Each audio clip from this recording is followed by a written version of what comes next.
today we're going to discuss end of day checklists. So I just finished up the job.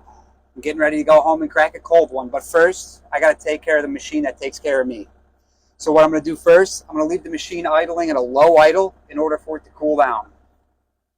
Once the machine's cooled down, we're going to make sure all our windows are shut.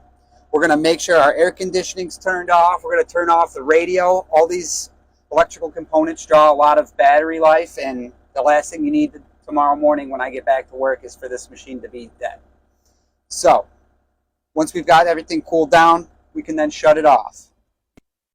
Now, depending on how much fuel usage I have, anything less than 3/4 of a tank, I'm going to definitely refuel this, because that will prevent condensation from building up in the fuel tank.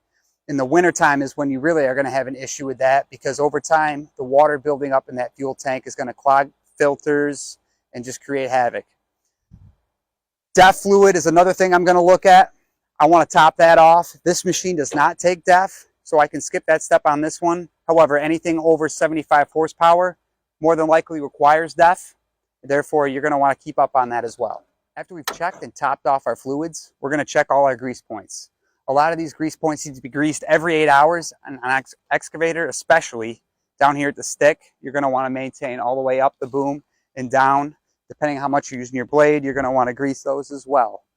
That should be done daily. A lot of people don't do that, and over time, you're going to end up with a lot of slop, and then you're going to be replacing pins. It gets expensive. So taking the time to grease daily can save you a lot of money.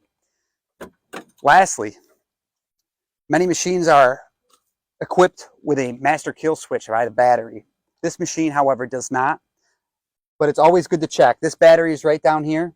So what we do is follow that red line up, and a lot of times you'll see a T-handle or a switch, and that's where you just want to pop that off. That way, when you get here in the morning, you turn it right back on, and you can be confident the machine's going to fire up and you're ready to work.